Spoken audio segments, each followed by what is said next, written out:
आई समय आमकर सम्मानीय मधुस्मिता भूणी सम्मानीय Virendra sir, Rahul sir, Umar sir, Ashish भाई,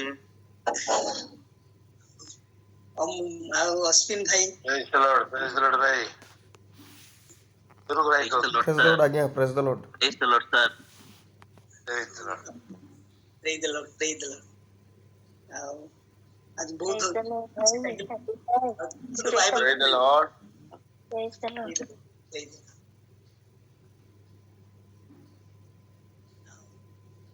हमें बाइबल पढ़िया को जिबा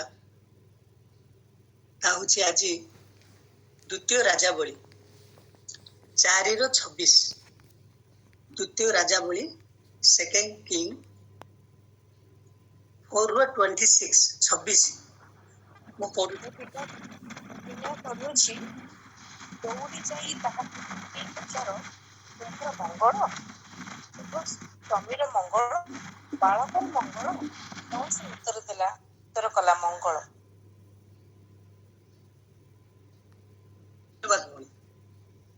ମୁଁ ଟିକେ ଇଂଲିଶ ରେ ପଢୁଛି।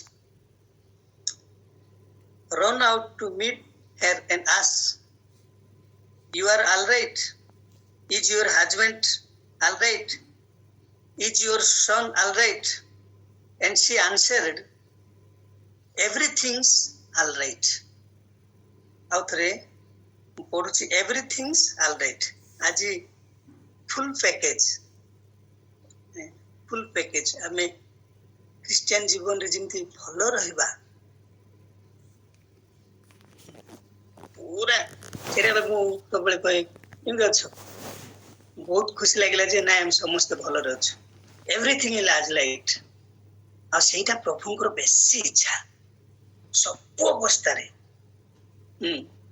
ଏଠି ଲେଖା ଅଛି ଆଉ ପ୍ରଥମ ଯୋହନ 1:2 ପ୍ରିୟ ବନ୍ଧୁ ତୁମର ଆତ୍ମାର ଯେପରି ମଙ୍ଗଳ ହେଉଅଛି ସେହିପରି ସର୍ବ ବିଷୟରେ ତୁମର ମଙ୍ଗଳ ହଉ। ତୁମେ ସ୍ୱାସ୍ଥ୍ୟ ଭୋଗ କରୁଥାଅ, ଏହା ମୋର ପ୍ରାର୍ଥନା। ଆମମାନଙ୍କର ପ୍ରାର୍ଥନା ମଧ୍ୟ ସେଇଟା ହିଁ ଆମେ ଯେମିତି ଭଲ ରହିବା, ମଙ୍ଗଳ ରହିବା, ଶାନ୍ତି ରହିବା। ଏଇଟା ପ୍ରଭୁଙ୍କର ବେଶୀ ଇଚ୍ଛା। ଏଇଟା ହଉଛି ଫୁଲ୍ ପ୍ୟାକେଜ ବୋଲି କୁହାଯିବ। ତେଣୁକରି ପଦେ ପ୍ରାର୍ଥନା କରିବା, ପ୍ରଭୁ ଆମ ଚକ୍ଷୁ ପ୍ରସନ୍ନ କର, ତୁମର ବ୍ୟବସ୍ଥାର ଆଶ୍ରୟ ବିଷୟ ଆମେ ଦେଖିପାରିବୁ। ବାପା ତୁମର ବାକ୍ୟ ଆମ ଚରଣ ପାଇଁ ପ୍ରଦୀପ, ଆମ ପଥ ପାଇଁ ଆଲୁଅ ଅଟେ ରାଜା। ତୁମର ବ୍ୟବସ୍ଥା ସ୍ନେହକାରୀ ମାନେ ମହାଶାନ୍ତି ପ୍ରାପ୍ତ ହୁଅନ୍ତି। ବାପା ଆମର ସ୍ୱୀକୃତିର ମହାଯାଜକ ତୁମେ ହୁଅ। ଧନ୍ୟବାଦ ଦେଇ ଯୀଶୁଙ୍କ ନାମ ମାଗିଲୁ, ଆମେନ୍। ଆଉ କେତେ ସୁନ୍ଦର ଷ୍ଟେଟମେଣ୍ଟ ଦେଖନ୍ତୁ ସୁନେମିଆ ସ୍ତ୍ରୀର, କି ସୁନ୍ଦର ଷ୍ଟେଟମେଣ୍ଟ। ମୁଁ ବିଭିନ୍ନ ପ୍ରକାର ଏରିଆ ଯାଏ ମିଶନାରୀ ୱାର୍କକୁ, ଯାହା ପରିବାରକୁ ଗଲେ ମୋତେ କେମିତି ଅଛ, ଯୋଉ ଚର୍ଚ୍ଚକୁ ଗଲେ ମଧ୍ୟ ଆପଣମାନେ କେମିତି ଅଛନ୍ତି, ଯାହା କିନ୍ତୁ ଆମେ ସମସ୍ତେ ଆଉ ଆନ୍ଧ୍ରା ଗଲେ ମଧ୍ୟ ఎలాగ ఉన్నారు లేదు బాగున్నాను, ଯୁଆଡେ ଗଲେ ମଧ୍ୟ ସେଇଟା। କିନ୍ତୁ ଯେତେବେଳେ ନବରଙ୍ଗପୁର ଯାଏ ସେଇଠି ଗୋଟେ ବହୁତ ବଢିଆ କଥା ଶୁଣେ। ସେମାନେ ଯଦି ଆମେ ପଚାରିବୁ କେନ୍ତା ଆଚାସ ନା ବୋଲେ ଆଜ୍ଞା ଭଲ ଭଲ ବୋଲବେ, ଦିଥର ବୋଲବେ ସେମାନେ, ଦିଥର ସେମାନେ ଉଚ୍ଚାରଣ କରିବେ। ଆଜ୍ଞା ଆମେ ଭଲରେ ଅଛୁ ଯେ ଭଲ ଭଲ ଭଲ ଭଲ ଆଜ୍ଞା ବୋଲବେ। ଏତେ ସୁଇଟ ସେମାନଙ୍କର ଭାଷା। ଆମେ ଭଲ ଭଲ ଆଜ୍ଞା ବୋଲବେ। ସେଇଟା ଏକା ଦେଖନ୍ତୁ ଆମେ ଯେମିତି ଭଲ ରହିବା, ପରିପୂର୍ଣ୍ଣତାର ଜୀବନ କାଟିବା, ଶାନ୍ତି ରହିବା, ଆନନ୍ଦ ରହିବା, ଏଇଟା ପ୍ରଭୁଙ୍କର ବେଶୀ ଇଚ୍ଛା। ଲେଖା ଅଛି ଦ୍ୱିତୀୟ ଥେସଲୋନିକି 4:18 ସମସ୍ତରେ ଧନ୍ୟବାଦ ଦିଅ, କାରଣ ତୁମମାନଙ୍କର ବିଷୟରେ ଖ୍ରୀଷ୍ଟ ଯୀଶୁଙ୍କର ଏହା ଈଶ୍ୱରଙ୍କର ଅଭିମତ। ସବୁ ଅବସ୍ଥାରେ ଯେମିତି ପ୍ରଭୁଙ୍କୁ ଆମେ ଧନ୍ୟବାଦ ଦେଇପାରିବା, ଏହା ପ୍ରଭୁଙ୍କର ଇଚ୍ଛା। ପୁଣି ଆଉ ଆମେ ଯେମିତି ପୁରା ସାଟିସ୍ଫାକ୍ସନରେ, ଆବାଣ୍ଡାଣ୍ଟ ଗ୍ରେସ୍ ତାଙ୍କଠାରେ ଅଛି, ଆବାଣ୍ଡାଣ୍ଟ ଲାଇଫ ଅଛି, ଆବାଣ୍ଡାଣ୍ଟ ଫରଗିଭନେସ୍ ଅଛି, ସବୁ ଯେମିତି ପରିପୂର୍ଣ୍ଣତାର ଜୀବନ କାଟିବା, ଏଇଟା ପ୍ରଭୁଙ୍କର ବେଶୀ ଇଚ୍ଛା।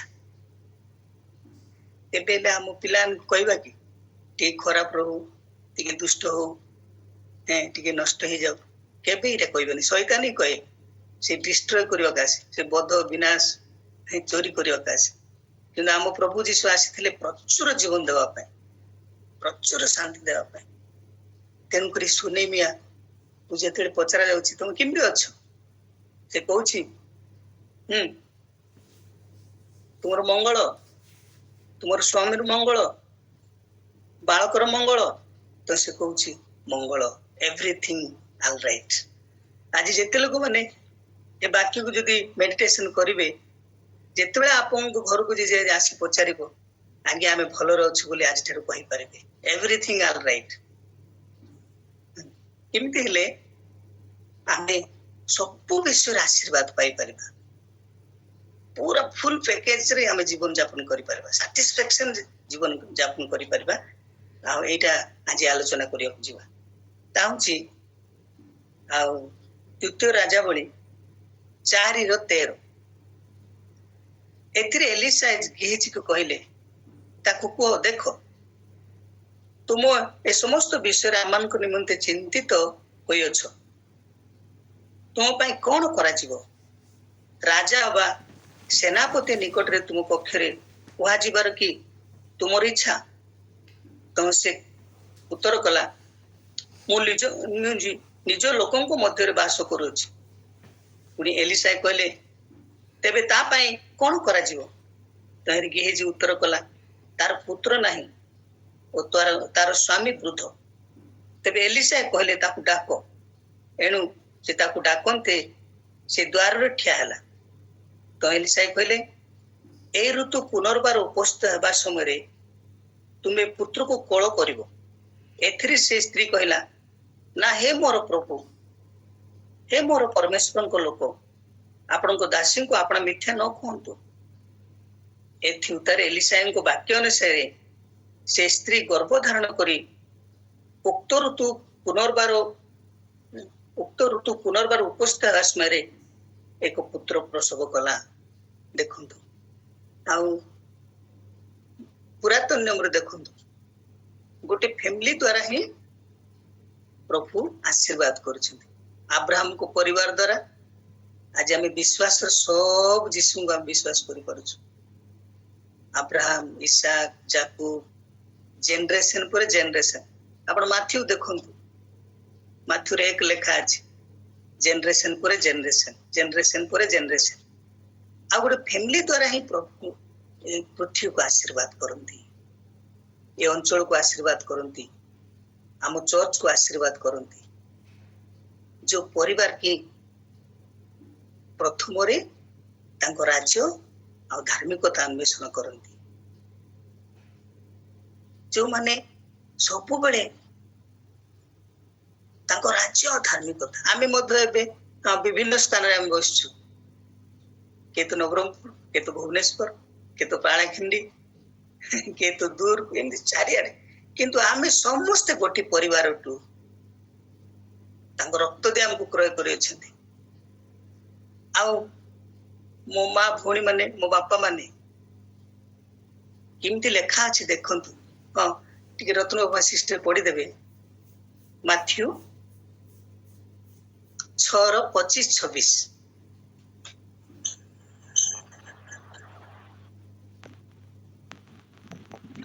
ଏଥିନିମନ୍ତେ ମୁଁ ତୁମମାନଙ୍କୁ କହୁଛି, କଣ ଖାଇବ ବା କଣ ପିଇବ, ଏପରି ଭାଳି ତୁମମାନଙ୍କର ଜୀବନ ନିମନ୍ତେ, କିମ୍ବା କଣ ପିନ୍ଧିବ, ଏହିପରି ଭାଳି ତୁମମାନଙ୍କର ଶରୀର ନିମନ୍ତେ ମଧ୍ୟ ଚିନ୍ତା କର ନାହିଁ।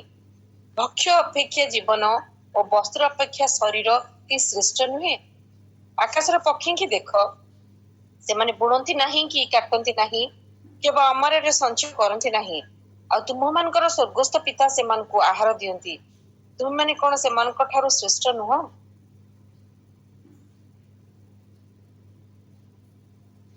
କେତେ ସୁନ୍ଦର ବାକ୍ୟ ଦେଖନ୍ତୁ, କି ୱାଣ୍ଡରଫୁଲ ବାକ୍ୟ ଦେଖନ୍ତୁ। ସମସ୍ତଙ୍କର ସ୍ୱର୍ଗସ୍ଥ ପିତା ନାହାନ୍ତି, ଏଇଟା ଟିକେ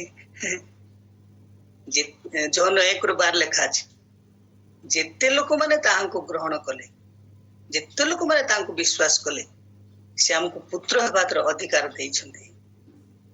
ଆମେ ଜୁମରେ ଯେତେ ବସିଛୁ ଆମେ ହିଁ ଯୀଶୁଙ୍କର ପିଲାମାନେ। ଆଉ ଯେତେ ଲୋକମାନେ ପ୍ରଭୁଙ୍କୁ ବିଶ୍ୱାସ ଗ୍ରହଣ କରନ୍ତି ଆମେ ହିଁ ଦେଖୁ ଆମ ପ୍ରଭୁ ଶିଖିଥିବା ପ୍ରାର୍ଥନା ହେ ଆମମାନଙ୍କ ସ୍ୱର୍ଗସ୍ଥ ପିତା ତୁମ ନାମ ପବିତ୍ର ବୋଲି ମାନ୍ୟ ହଉ। ତେଣୁକରି କିଏ କହିବେ କି ଆଉ ଏ ପୃଥିବୀକୁ କିଏ ଚଳଉଛନ୍ତି, କିଏ ଖାଇବାକୁ ଦଉଛନ୍ତି, କିଏ କଣ୍ଟ୍ରୋଲ କରୁଛନ୍ତି? ଆଦାନୀ ଆମ୍ବାନୀକୁ କିଏ ଖାଇବାକୁ ଦଉଛନ୍ତି? ନରେନ୍ଦ୍ର ମୋଦୀକୁ କିଏ ଖାଇବାକୁ ଦଉଛନ୍ତି? ମୋହନ ମାଝୀକୁ ଖାଇବାକୁ ଦଉଛନ୍ତି? କିଏ କହିବେ କି କିଏ ଖାଇବାକୁ ଦଉଛନ୍ତି? ଟିକେ କହିଥିଲେ ମୁଁ ବେଶୀ ଖୁସି ହେଇଥାନ୍ତି। ସଦାପ୍ରଭୁ ପରମେଶ୍ୱର। ଏଇଟା ହିଁ ଆମେ ଭୁଲ କରୁଛୁ। ରତ୍ନପ୍ରଭାର ବାପା ଦିଅନ୍ତି। ହାଲେଲୁୟା। ସମସ୍ତଙ୍କର ସ୍ୱର୍ଗସ୍ଥ ପିତା ନାହାନ୍ତି। ତୁମମାନଙ୍କର ସ୍ୱର୍ଗସ୍ଥ ପିତା ଲେଖା ଅଛି। ଆମର ବାପା ଦିଅନ୍ତି। ଆମ ନିଜର ବାପା। ଏ ପୃଥିବୀ ଆମ ଯୀଶୁ ବାପାଙ୍କର। ଏ କୋରାପୁଟ ଆମ ଯୀଶୁ ବାପାଙ୍କର। ଏ ଭୁବନେଶ୍ୱର ଆମ ଯୀଶୁ ବାପାଙ୍କର। ଆଉ ସବୁ ପ୍ରାଣୀକୁ ଆହାର ଦିଅନ୍ତି ସେ ତାହାଙ୍କର ଧନ୍ୟବାଦ କର। ଏ ଯେତେ ପଶୁ ଗୀତ ସଂହିତା 104 ଯଦି ପଢିବେ ସବୁ ପ୍ରାଣୀକୁ ଆହାର ଦିଅନ୍ତି। କା ବାପା? ଆଶିଷ ସ୍ୱାଲ ସିଂହର ବାପା, ବୀରେନ୍ଦ୍ର ସାହୁଙ୍କର ବାପା, ରାହୁଳ ଆଜ୍ଞାଙ୍କର ବାପା। କାର ବାପା ନାହିଁ? ଏବେ ମଧ୍ୟ ଆଦାନୀ ଆମ୍ବାନୀର ମ୍ୟାରେଜ କଲୁ। କିଏ ମ୍ୟାରେଜ କଲା? ଆମମାନେ ମ୍ୟାରେଜ କଲୁ। ଆମର ଜିଓ ଆଉ ସବୁ ରେଟ୍ ବଢେଇ ଦେଲା ସେ। ଆଉ ଆମେ ତାର ମ୍ୟାରେଜ କଲୁ। ଆଉ ଯେତେ ଏବେ ଯାହା ଆମେ ଖାଉଛୁ, ଯାହା ପିନ୍ଧୁଛୁ, ବର୍ଷା ଖରା ଆକାଶ ପୃଥିବୀ ଆମ ବାପାଙ୍କର। ଆଜିଠାରୁ କେବେ କହିବେନି ସ୍ୱର୍ଗସ୍ଥ ପିତା ବୋଲିକି, ମୋର ବାପାଙ୍କର ବୋଲି କହିବେ। ତୁମମାନଙ୍କର ସ୍ୱର୍ଗସ୍ଥ ପିତା। ଏ ଥଟ୍ ନ ଆସିବାରୁ ଆମେ ସମସ୍ତେ ବେଶୀ ଚିନ୍ତିତ, ବ୍ୟତିବ୍ୟସ୍ତ, ପୁରା ସାଟିସ୍ଫାକ୍ସନ ଜୀବନ କାଟି ପାରୁ। ହେ ଅଳ୍ପ ବିଶ୍ୱାସୀ ମାନେ, ସେମାନଙ୍କୁ ଯଦି ମୁଁ ଚଳଉଛି, ସେମାନଙ୍କୁ ଯଦି ଖାଇବାକୁ ଦଉଛି, ଏ ପୃଥିବୀକୁ ମୁଁ କଣ୍ଟ୍ରୋଲ କରୁଛି, ମୋ ହାତରେ ଅଛି, ମୁଁ ସୃଷ୍ଟି କରିଛି। କୋଉମାନେ ଖୋଜି ବୁଲନ୍ତି ଶାନ୍ତି ଆନନ୍ଦ ଖାଇବା ପାଇଁ? କିଏ କହିବେ କି?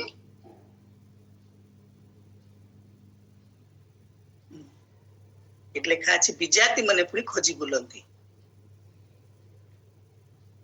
ଆଦାନୀ ଆମ୍ବାନୀ ଖୋଜି ବୁଲିବେ, ନରେନ୍ଦ୍ର ମୋଦୀ ଖୋଜି ବୁଲିବ, ନହେଲେ ଆମର ମାଝୀ ହଉ ପଣ୍ଡା ହଉ ଯିଏ ହଉ ସେମାନେ ଖୋଜି ବୁଲନ୍ତି। କଣ ଖାଇବି, କେମିତି ବିଜନେସ ହେବ ମୋର, କେମିତି ମୋର ପରିବାର ଚଳିବେ। ଆମର ବିଲକୁଲ ଟେନସନ ହେବାର ନାହିଁ, ବ୍ୟସ୍ତ ହେବାର କିଛି ଦରକାର ନାହିଁ। ସେ ଲେଖା ଅଛି ଚିନ୍ତିତ କଣ ପାଇଁ ହଉଛ? କେତେ ସୁନ୍ଦର ବାକ୍ୟ ଦେଖନ୍ତୁ। ଆଜି ମଧ୍ୟ ଦେଖୁଛି ଶାନ୍ତିର ବେଶୀ ଅଭାବ। ବହୁତ ଶାନ୍ତି। ଆପଣମାନେ ଯଦି ପଢିବେ, କାହିଁ ସିଷ୍ଟର ପଢିବେ କି ମାଥ୍ୟୁ 5:9?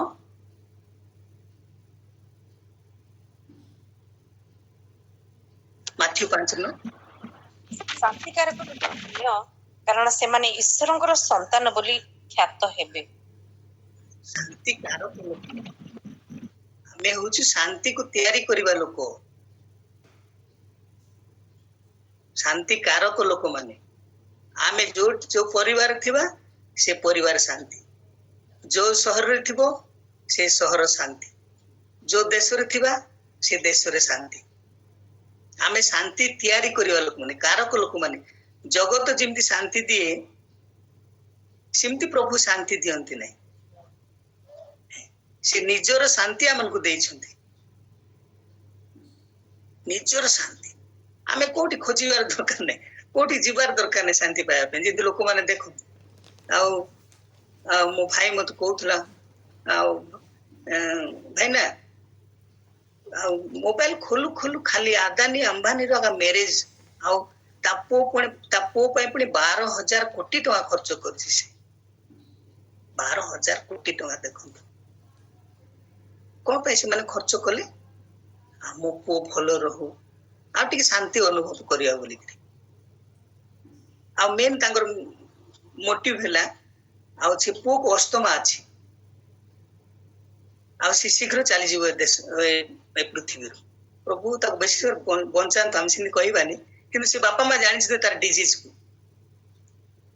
ତେଣୁକରି ସେମାନେ ଶାନ୍ତି ପାଇବା ପାଇଁ ଦେଖ କେତେ ଟଙ୍କା ଖର୍ଚ୍ଚ କରିଛନ୍ତି ନହେଲେ ଅନ୍ୟ ଲୋକମାନେ ଦେଖନ୍ତୁ ତୀର୍ଥଯାତ୍ରା କରନ୍ତି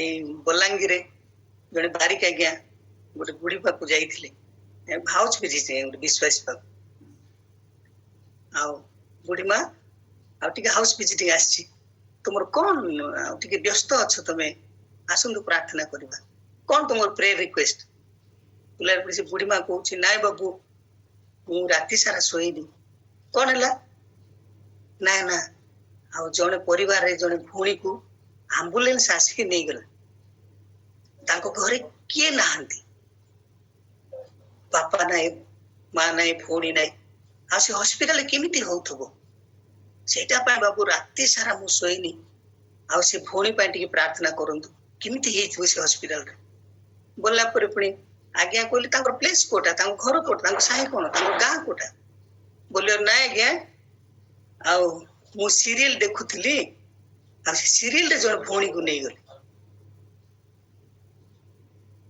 ତେଣୁକୁ ରାତି ସାରା ଶୋଇନି ସେ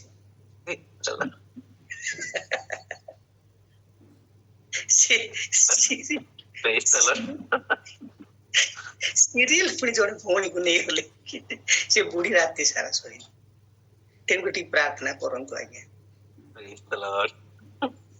ଏମିତି ମଣିଷ ଆମେ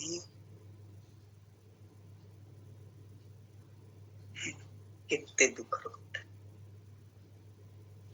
ପ୍ରଭୁ ଆମକୁ ଶାନ୍ତି କାରକ ଲୋକ ଶାନ୍ତି କୋଉଠି ଖୋଜିବା ଦରକାର ନାହିଁ କୋଉଠି ଯିବା ଦରକାର ମୋ ମା ଗୋଟେ ଗୀତ ଗାଇବ ପ୍ରାର୍ଥନା କଲେ ମିଳଇ ଶାନ୍ତି ସେଥିରେ ଅଛି ମହାମୁକ୍ତି ପ୍ରାର୍ଥନା କଲେ ସ୍ୱର୍ଗ ସୁଖ ଆମେ ଭୋଗ କରିବା ଆମେ ପ୍ରାର୍ଥନାର ସ୍ରୋତେ ଆଜି ଭାସିବା ଆମ ମନ ଆତ୍ମା ନୂଆ କରି ଗଢିବା ଓ ସବୁ ଅବସ୍ଥାରେ ଧନ୍ୟବାଦ ଦିଅ ନିରନ୍ତର ପ୍ରାର୍ଥନା କର ତୁମର ଚିନ୍ତାର ଭାର ମୋ ଉପରେ ପକାଅ ମୁଁ ତୁମ ପାଇଁ ଚିନ୍ତା କରିବି ଆଉ ସୁନିମିଆ ସ୍ତ୍ରୀ ଦେଖନ୍ତୁ କେମିତି ମିନିଷ୍ଟ୍ରି ହବ କେମିତି ସେବା କାର୍ଯ୍ୟ ହବ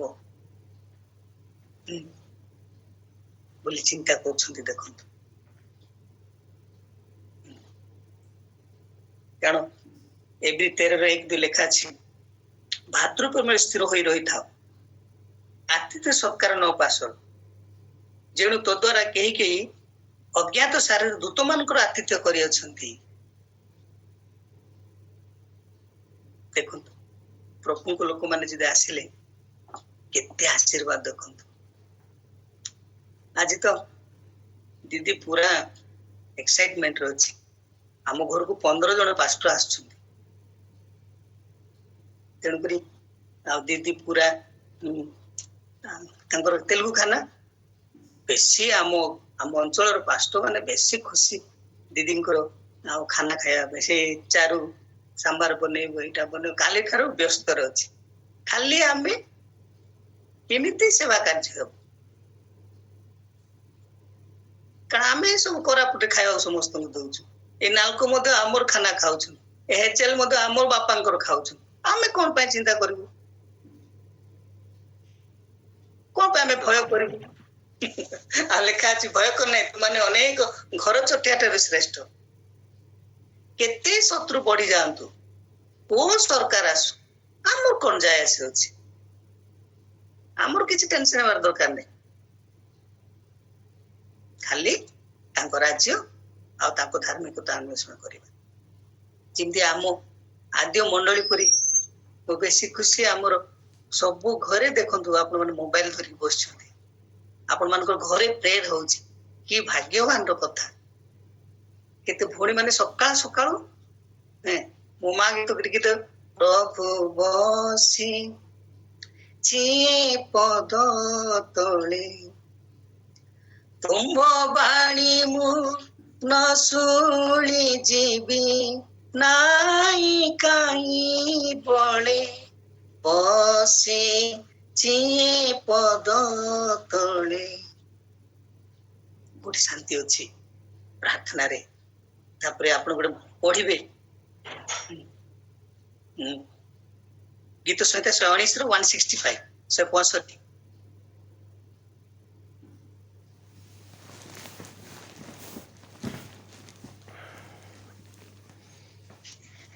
119 165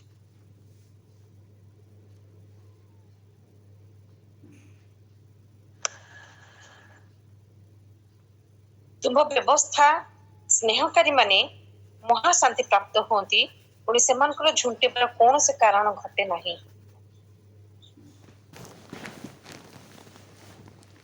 ଯେତେବେଳେ ଆମେ ବାଇବଲ ପଢୁ ଚର୍ଚ୍ଚକୁ ଯାଉ ବାଇବଲ ଷ୍ଟଡିରେ ଆଟେଣ୍ଡ କରୁ ପ୍ରଭୁଙ୍କର ବ୍ୟବସ୍ଥାରେ ଆମେ ବେଶୀ ଆମୋଦ କରିବା ସଦାପ୍ରଭୁଙ୍କର ବ୍ୟବସ୍ଥାରେ ଯାହାର ଆମୋଦ ଥାଏ ଯେ ଦିବାରାତ୍ର ତାଙ୍କର ବ୍ୟବସ୍ଥା ଧ୍ୟାନ କରେ ସେ ଧନ୍ୟ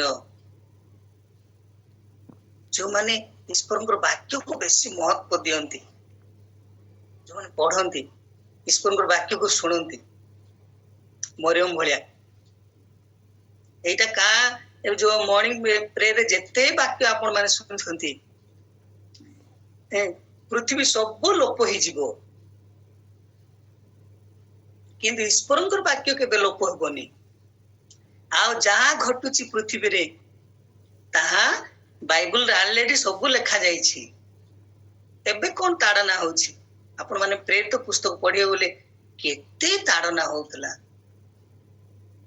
ଏବେ ତାଡନା ତ କିଛି ନାହିଁ ସେ ତୁଳନାରେ ଆମ ପାଷ୍ଟର ମାନଙ୍କୁ ଆମେ ବେଶୀ ପ୍ରଫିଟରେ ଅଛୁ ଆମର ଇଣ୍ଡିଆନ ପାଷ୍ଟର ମାନେ ବହୁତ ପ୍ରଫିଟରେ ଅଛୁ ବେଶୀ ପ୍ରଫିଟରେ ଅଛୁ କଣ ପାଇଁ ବେଶୀ ଲୋକ ପୁଣି ମାରି ଦିଆଯାଉଛି ବହୁତ ତାଡନା ପାଉଛନ୍ତି ସେ ଲେଖା ଅଛି ଦେଖନ୍ତୁ ଆଉ ମୋ ସକାଶେ ନିଜର ଜୀବନ ଦଉଥିବାରୁ ମୋ ସକାଶେ ସବୁ ଏମିତି ତାଡନା ଧାର୍ମିକତା ତାଡନା ପ୍ରାପ୍ତ ଲୋକ ଧନ୍ୟ ସ୍ୱର୍ଗ ରାଜ୍ୟ ସେମାନଙ୍କର ଆଉ ସମସ୍ତ ଜଗତ ଲାଭ କରି ନିଜର ଆତ୍ମା ହରେଇ ଦେଲେ କି ଲାଭ ସେବା କାର୍ଯ୍ୟ ସକାଶେ ସୁସମାଚାର କାର୍ଯ୍ୟ ସକାଶେ କେତେ ପ୍ରଫିଟରେ ଅଛନ୍ତି ଦେଖନ୍ତୁ ସେମାନେ ଆମେ ବହୁତ ପ୍ରଫିଟ ଆମକୁ ଯଦି ତାଡନା ଆସୁଛି ଦୁଃଖ ଆସୁଛି ଯୀଶୁଙ୍କ ପାଇଁ ଆମେ ବେଶୀ ବହୁତ ପ୍ରଫିଟରେ ଅଛୁ ଆମର ବିଜନେସ ବହୁତ ପ୍ରଫିଟରେ ଅଛି ଆମର ସ୍ପିରିଚୁଆଲ ଲାଇଫ ବହୁତ ପ୍ରଫିଟରେ ଅଛି ଆମର ଚର୍ଚ୍ଚ ଯଦି ସାକ୍ଷ୍ୟମରେ ଯଦି ହଉଛୁ ଆମକୁ ବହୁତ ପ୍ରଫିଟରେ ଅଛୁ କେତେ ଭାଗ୍ୟବାନ ଯେ ଯୀଶୁଙ୍କ ପାଇଁ ଆମେ ତାଡନା ପ୍ରେରିତ ପୁସ୍ତକ ପଢନ୍ତୁ ସେମାନେ ବହୁତ ଖୁସି ହଉଥିଲେ ଆନନ୍ଦରେ ତେଣୁକରି ଏଇଟା କଣ ପାଇଁ ଆସୁଛି ଆମ ଫ୍ୟାମିଲି ବେଶୀ ଇମ୍ପୋର୍ଟାଣ୍ଟ ଗୋଟେ ପରିବାର କରନ୍ତି ଗୋଟେ ପରିବାର ଯଦି ସ୍ପିରିଚୁଆଲ ଲାଇଫ କାଟିବ ଗୋଟେ ପରିବାର ଯଦି ସାକ୍ଷ୍ୟ ହବ ଗୋଟେ ପରିବାର ଯଦି ପ୍ରଭୁଙ୍କ ପାଇଁ ବଞ୍ଚିବ କେତେ ଆଶୀର୍ବାଦ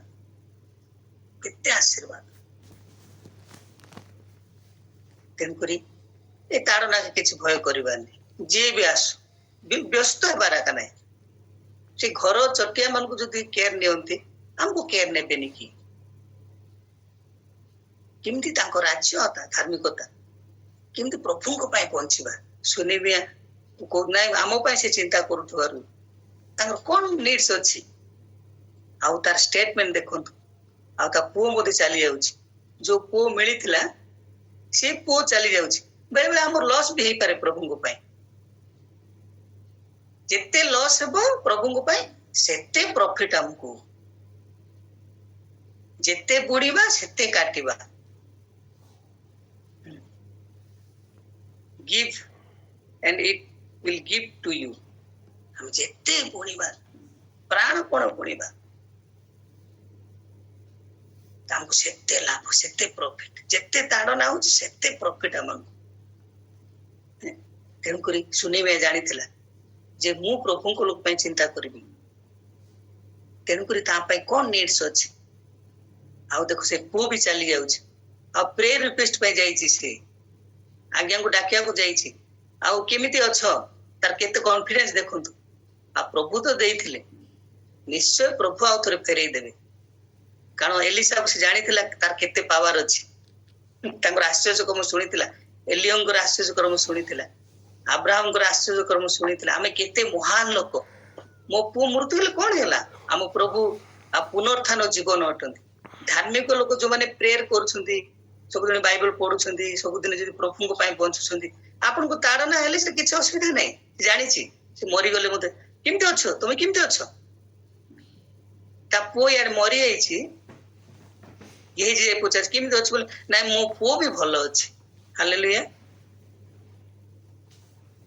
ତେଣୁକରି ତା ପୁଅ ବି ଭଲ ହେଇଗଲା। ଦେଖନ୍ତୁ ଏଲିସା ଆସିଲା ପରେ ଧାର୍ମିକ 7 ଥର ପଡିଲେ ହିଁ ଉଠିବ। ତେଣୁକରି ଆମେ କୋଉ ବିଷୟରେ ବିଲକୁଲ ବ୍ୟସ୍ତ ହେବାର ନାହିଁ, ବିଲକୁଲ ଟେନସନ ହେବାର ନାହିଁ। କେମିତି ତାଙ୍କ ରାଜ୍ୟ ଆଉ ଧାର୍ମିକତା ଅନ୍ୱେଷଣ। ଆଉ ମୁଁ ଥରେ ଜଣେ ତାମିଲନାଡୁର ଆଜ୍ଞା ଜଣେ ଆସି ପଚାରିଥିଲେ, ଆଶିଷ ତୋର ମିଶନାରୀ ସିକ୍ରେଟ କଣ। ଆମେ ଏତେ ମିଶନାରୀ ମାନେ, ଏତେ ପାଷ୍ଟର ମାନେ କାମ କରୁଛୁ, ଏତେ ସୋଲ ୱିନିଂ କରିପାରୁନୁ, ଏତେ ଚର୍ଚ୍ଚ ପ୍ଲାନିଂ କରିପାରୁନୁ, କଣ ଆଶିଷ କାହିଁ ମତେ ଟିକେ କହିଲୁ। ପାନି ସାଲ୍ଭନ୍ ସେ ତାମିଲନାଡୁ ଜଣେ ଆଜ୍ଞା ଆମ ଘରକୁ ଆସି ପଚାରିଥିଲେ। ଆଉ ବୋଲିବି ନା ଆଜ୍ଞା, ଆଉ ଆମେ ପ୍ରଭୁଙ୍କର ସେବା କରୁ। ଆମର ଯେମିତି ଆମେ ସାକ୍ଷ୍ୟ, ଆମ ପିଲାଙ୍କ ସାକ୍ଷ୍ୟ ଭଲ ହବ, ଦିଦିଙ୍କର ସାକ୍ଷ୍ୟ ଭଲ ହବ, ମୋର ସାକ୍ଷ୍ୟ ଭଲ ହବ, ଆମ ଟେଷ୍ଟିମୋନିକୁ ଲୋକ ଦେଖିକି ଆଜ୍ଞା। ତେଣୁକରି cottage prayer meeting very important. ଆମ ଇଣ୍ଡିଆରେ ଯଦି ସବୁ ଘର ଯଦି ଚର୍ଚ୍ଚ ହେଇଯିବ, ସେମିତି ଲେଖା ଅଛି ନା, ଆପଣ ମାନେ ପଢନ୍ତୁ ପ୍ରେରିତ ପୁସ୍ତକ 2:46-47।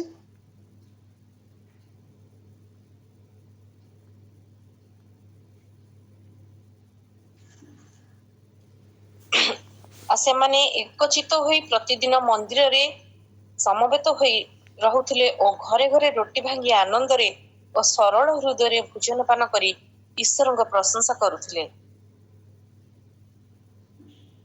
ଦେଖନ୍ତୁ ଘରେ ଘରେ ତାଙ୍କର ଘର ଚର୍ଚ୍ଚ ଥିଲା, ତାଙ୍କର ମଣ୍ଡଳୀ ବି ଚର୍ଚ୍ଚ ଥିଲା। ଯାହା ଘରେ ଯଦି ପ୍ରଭୁଙ୍କର ସେବା ଚାଲିଛି, ଯାହା ଘରେ ଯଦି ପିଲାମାନେ ବାଇବଲ ପଢୁଛନ୍ତି, ପ୍ରଭୁଙ୍କ ପାଇଁ ପହଞ୍ଚୁଛନ୍ତି, ଆମ ଆମ ଫ୍ୟାମିଲି ଉପରେ ଡିପେଣ୍ଡ କରୁଛି। ଆମ ମଣ୍ଡଳୀ, ଆମ ଫ୍ୟାମିଲି ଉପରେ ଆମ ଦେଶ ଡିପେଣ୍ଡ କରୁଛି। ଆମର ଫ୍ୟାମିଲି ଯେତେ ଷ୍ଟ୍ରଙ୍ଗ, ଆମର ମଣ୍ଡଳୀ ସେତେ ଷ୍ଟ୍ରଙ୍ଗ। ଆମର ଫ୍ୟାମିଲି ଯେତେ ଷ୍ଟ୍ରଙ୍ଗ, ଆମ ଦେଶ ସେତେ ଷ୍ଟ୍ରଙ୍ଗ। ଆମ ଫ୍ୟାମିଲି ଯଦି ପ୍ରାର୍ଥନା କରୁଛୁ, ସମସ୍ତେ ପ୍ରାର୍ଥନା କରିବେ। ତେଣୁକରି କଟେଜ ପ୍ରେୟର ମିଟିଂ କେତେ ଇମ୍ପୋର୍ଟାଣ୍ଟ ଦେଖନ୍ତୁ। ଘରେ ଯଦି ଆମେ ପ୍ରାର୍ଥନା କରୁଛୁ, ଘରେ ଯଦି ବାଇବଲ ରିଡିଂ କରୁଛୁ, ଘରେ ଯଦି ଆମର ପ୍ରେମ ଅଛି। ଥରେ ଆଉ ଦିଦି ଘରେ ଅଛି, ମୁଁ ଫିଲ୍ଡ ବୋଲେ ଅନ୍ୟ ମୋ ଘରକୁ ପଳେଇ ଆସିଛି। ଜଣେ ଭାଇ, ଆଉ ତମେ ବେଶୀ ଖ୍ରୀଷ୍ଟିଆନ କରିଦଉଛ, ତୁମକୁ ଆଉ ବେକ କଟା ହବ ବୋଲିକି ସେ ବାଉଁଶ କାଟିବି, ସେ ଦାଢ କାଟି ଦିଦିଙ୍କର ବେକରେ ପୁଣି ରଖିଦେଲେ। ଆଉ ବେଗି ଏଠୁ ପଳାଇ ଯାଉ ତମେ ଏରିଆ ଛାଡିକି, ହେଲେ ତମକୁ ଆମେ ଫିନିଶ କରିଦବୁ। ହେଲେ ଦିଦି ହସିଲେ ପୁଣି ତାକୁ ଦେଖିକି। କାହିଁ ବୋଲେ ତା ହାତରେ ଜୀବନ ନାହିଁ ନା, ପ୍ରଭୁଙ୍କ ହାତରେ ଜୀବନ ଅଛି। ସେଟା ପ୍ରଭୁ କହୁଛନ୍ତି। ତାପରେ ସମସ୍ତେ ସେ ଗାଁ ଲୋକମାନେ ଆସି କହିଲେ, ଆଉ ଦିଦି ତମକୁ ଏତେ ଅନ୍ୟାୟ କଲା ସେ ମଦ ପିଇ ଆସିକି, ତୁମ ବେକରେ କାତି ରଖିଦେଲା ଦିଦି, କଣ କରିବା, ଚାଲ ପୋଲିସ ଷ୍ଟେସନକୁ ଯିବା। ବୋଲେ ନା ନା, ମୋ ସ୍ୱାମୀ ଆଜ୍ଞା ନାହାନ୍ତି ପାଷ୍ଟର ଆଜ୍ଞା, ଆଉ ଆମେ ଏଫଆଇଆର ଦେବାକୁ ଆସିନୁ କି ପୋଲିସ ଷ୍ଟେସନ ଦେବାକୁ ଆସିନୁ, ଆମେ ତୁମମାନଙ୍କୁ ପାଇଁ ପ୍ରାର୍ଥନା କରିବାକୁ ଆସିଛୁ, ତୁମର ସେବା କରିବା ପାଇଁ ଆସିଛୁ, କିଛି ଅସୁବିଧା ନାହିଁ। ତାପରେ କଣ କରୁଛି ଦିଦି, ସକାଳେ ତେଲୁଗୁ ଲୋକ ଚିକେନ ରୋଷେଇ କରିଛି, ଆଉ ବିରିୟାନୀ ବନେଇଛି, ଆଉ ଯିଏ କାତି ରଖିଥିଲା ତା ପାଖରେ ତା ଘରକୁ ଯାଇଛି। ହାଲେଲୁୟା। ଭାଇ ଏଇଟା ଖାଆନ୍ତୁ। Praise the Lord. Hallelujah. ଆଜ୍ଞା ଆସିଲେ ଆପଣଙ୍କ ସହିତ ମିଶି ହେଲେ ସେଠି ପିଆ ପି କରିଦେଇଥିଲା ଗାଁ ଲୋକମାନେ ତାକୁ ଶିଖେଇଥିଲେ କାରଣ ଲୋକମାନେ ଆମର ପ୍ରେମକୁ ଦେଖିବାକୁ ଚାହାନ୍ତି ପ୍ରେମ ଆମେ ପ୍ରେମ କରିବା ଆଉ କଣ କରିଛନ୍ତି ଆଉ ସେ ଲୋକ ଏତେ ତା ମୁଣ୍ଡ ପୁରା ବ୍ଲୋଇଂ ହେଇଗଲା ଖରାପ ହେଇଗଲା ଆରେ ମୁଁ ଦିଦିଙ୍କୁ ଯାଇକି ତା ବେକରେ କାତି ରଖିଥିଲି ଏଇ ମତେ ଏତେ ସୁନ୍ଦର ଖାନା ପୁରା ରାଗ ରାଗ ହେଇଛି ପୁରା ପେଟେ ଖାଇଲା ତାପରେ ସନ୍ଧ୍ୟାବେଳେ ଆସି ଦିଦିର ଗୋଡରେ ପଡିଗଲା ଦିଦି ମୁଁ କେତେ ଭୁଲ କରିଦେଲି ବାହାର ଲୋକ କଥା ଶୁଣି ଦିଦି ଆଉ ସେ ଆମ ଚର୍ଚ୍ଚର ପ୍ରାଚୀନ ଅଟେ hallelujah Praise the Lord. Hallelujah Hallelujah. Hallelujah. ଆମ ଚର୍ଚ୍ଚ ସେ ବେଶୀ ଆକ୍ଟିଭ ମ୍ୟାନ୍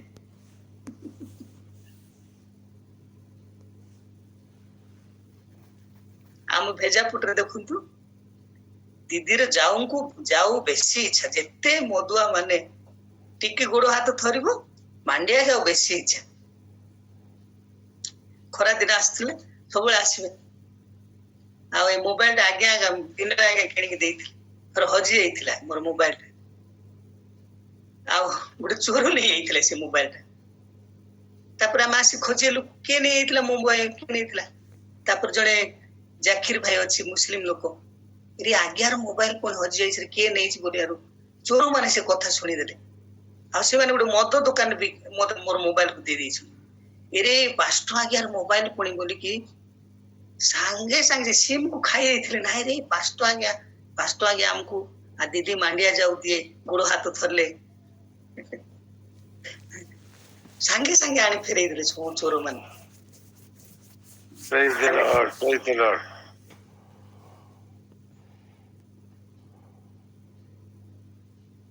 ଆମେ ବେଳେ ବେଳେ କବାଟ ବି ଖୋଲିକି ପଳେଇ ଯାଉ କିଏ ଚୋର ନାହିଁ ଡକାୟତ ନାହିଁ RSS ନାହିଁ କିଏ ନାହାନ୍ତି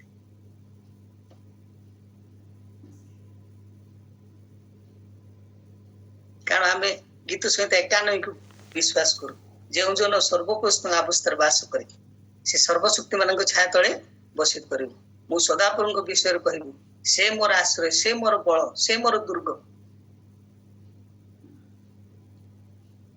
କଣ ପାଇଁ ଆମେ ଭୟ କରିବା କଣ ପାଇଁ ଆମେ ଚିନ୍ତା କରିବା